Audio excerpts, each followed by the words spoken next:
सबसे पहले तो हुनका सबके अपन संस्कृति से सनातन धर्म से जुड़ल प्रश्न उत्तर प्रतियोगिता के आयोजन के तिथि निर्धारित भ गेल अछि जे 27 तारीख के साँझ में 4 बजे निर्धारित कयल गेल अछि।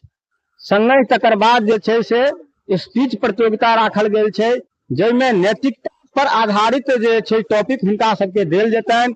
जेना कि एखन हम सब देखे छियै जे बच्चा सब बहुत नशा कर रहल है तो ओइ पर दुष्परिणाम की भ रहल छै।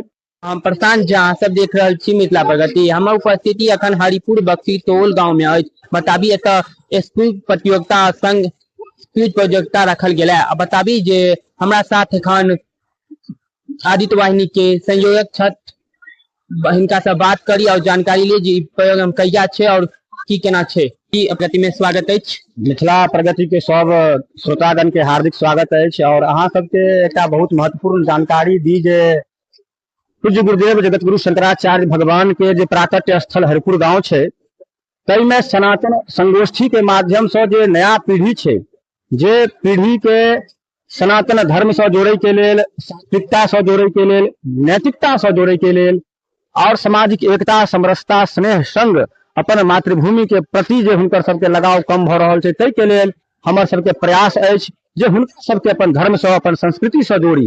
एहिमे सबसे पहले तो हुनका सबके अपन संस्कृति से सनातन धर्म से जुड़ल प्रश्न उत्तर प्रतियोगिता के आयोजन के तिथि निर्धारित भ गेल अछि जे 27 तारीख के साँझ में 4 बजे निर्धारित कयल गेल अछि।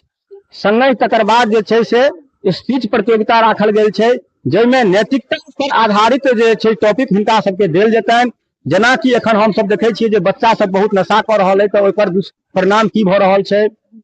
संगे संग जे पूजा अर्चना में अश्लील कार्यक्रम भ रहल छै ओकर की दुष्प्रभाव भ सकै छै, ग्रामीण परिवेश में बच्चा सबके शिक्षा में की समस्या आबै छै ओकर की समाधान भ सकै छै, पुस्तकालय के समाज में की योगदान होइत छै और नारी के लेल स्त्री के लेल शिक्षा के की महत्व छै। अहिना अनेक नैतिक टॉपिक जेना कि जे बुजुर्ग भ जाय छथिन हुनकर प्रति अपन बच्चा सबके की दायित्व बनैत छै, जे सामाजिक नैतिक दायित्व से हम सब भटक रहल छी ओकरा हम सब बच्चा के जागृति के संग संग समाज के चेतना के जागृति के प्रयास के माध्यम से हम सब ई कर रहल छी। और जतेक मिथिला प्रगति के श्रोतागण छी हुनका से विनम्र निवेदन जे बेसी से बेसी एहि वीडियो के शेयर क के मिथिलावासी तक पहुंचाबी और बेसी से बेसी बच्चा के एहिमे भाग लेवे के लिए प्रेरित करी। जय मिथिला।